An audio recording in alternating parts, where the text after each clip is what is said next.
social science, and here chapter number 3, that is the Delhi Sultanate. Okay, students, in our last videos we have done with our 5 successive dynasties, how one by one they came and ruled over Delhi, and the time period that was known as the Delhi Sultanate, which was 1206 to 1526 AD, that means about 300 years. Now students, in this video we will learn about the administration under the Delhi Sultans, how they were taking the charge of the Sultanate. So let's focus. So here the Delhi Sultanate was established in 13th century. It was the unit in terms of state governance. Here Sultan was at the center of the Delhi Sultanate, who was considered as the supreme commander, supreme head of executive as well as supreme judge. Sultan was getting the help from the cabinet, and for the cabinet ministers and the officers were appointed by Sultan himself. Now further, the Delhi Sultanate system was divided into 3 main systems. Let's see. First one was central, second provincial, and third was local. Now let's study about all these one by one.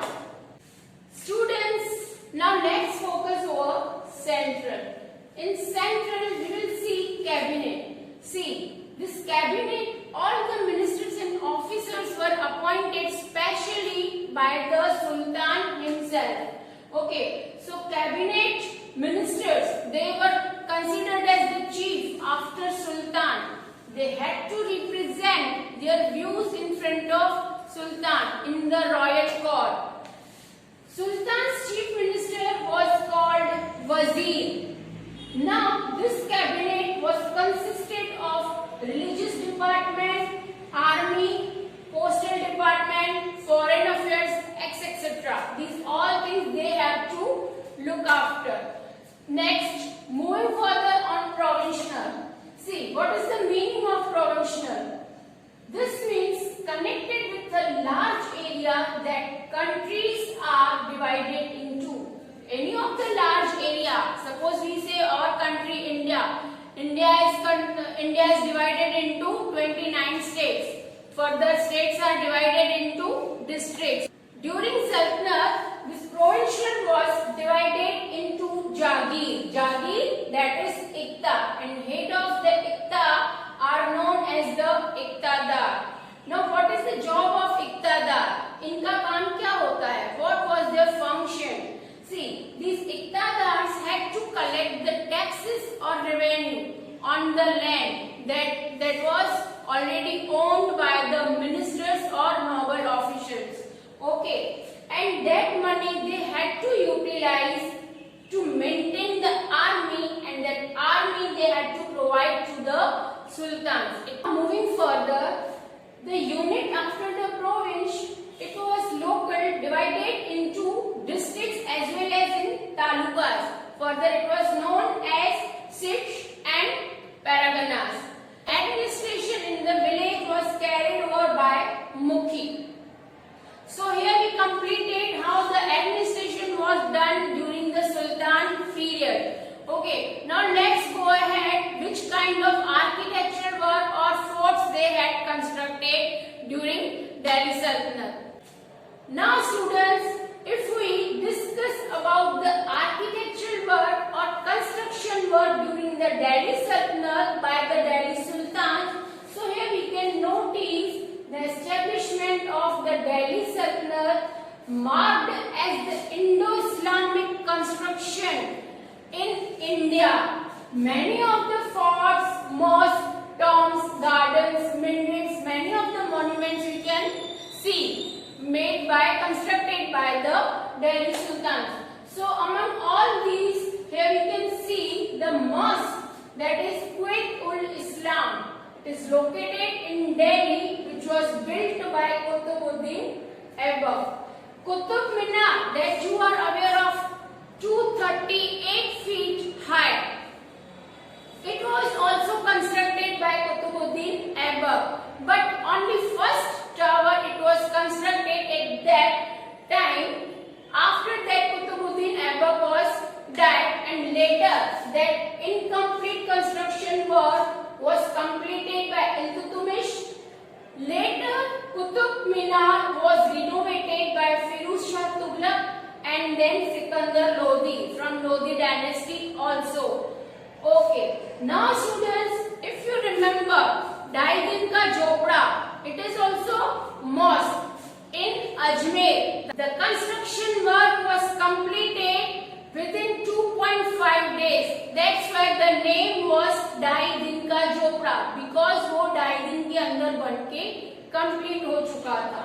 After that, we had seen Ilai Darwaja, Siri Fort, Hauze Khas. These are some of the important buildings made or constructed during the period of Alauddin Khilji.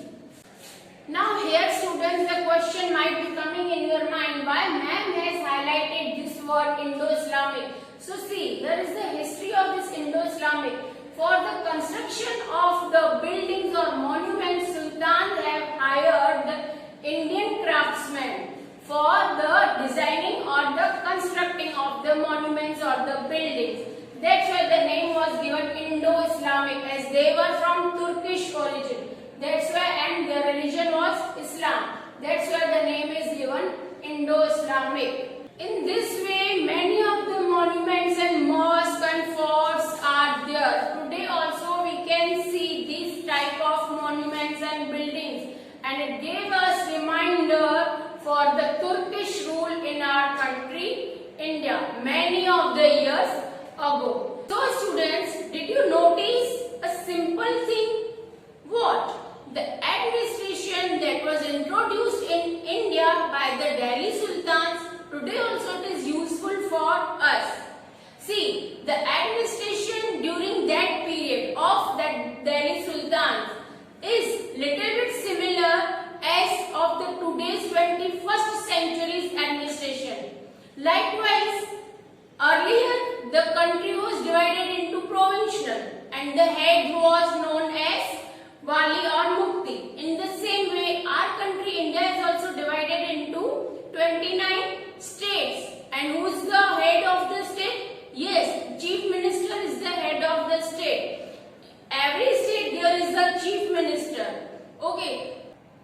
Now let's see what were the reasons to downfall of the Delhi Sultanate. Delhi Sultanate कैसे downfall आया? How it came downfall? So let's focus over here. So first point is, see, the Delhi Sultans were intolerant behavior towards the Hindus. They had destroyed the temples of Hindus. Their Hindus were forced to convert their religion, like they were forced to convert from Hindu to Islam. So they were disliked by many of the Hindu people. Okay. Second reason is the sultans were weak. So that's why their nobles revolted against them. So many of the sultans were weak. Okay. Like Lodi dynasty and that Sayyid dynasty, they were not that much strong or efficient rulers. Okay. Next point is Timur, one of the Mongolian.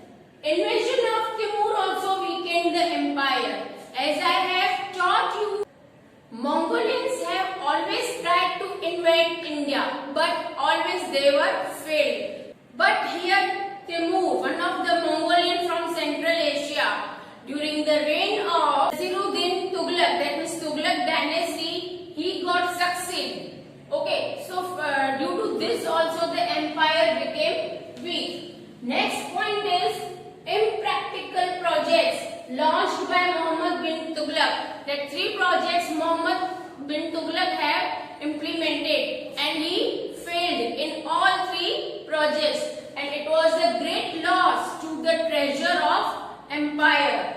Okay, next, vast empire. See, they had the vast empire. Sultans had the vast empire. then also there was the lack of transportation facility and communication. So it is the main reason. If there is no communication, how to rule? So students, hope the concepts are crystal clear in your mind regarding the administration work of the Delhi Sultans as well as the architecture or construction work of that period. So please refer the video 2 to 3 times. Now we will meet in next lecture. Up till, take care. Bye bye.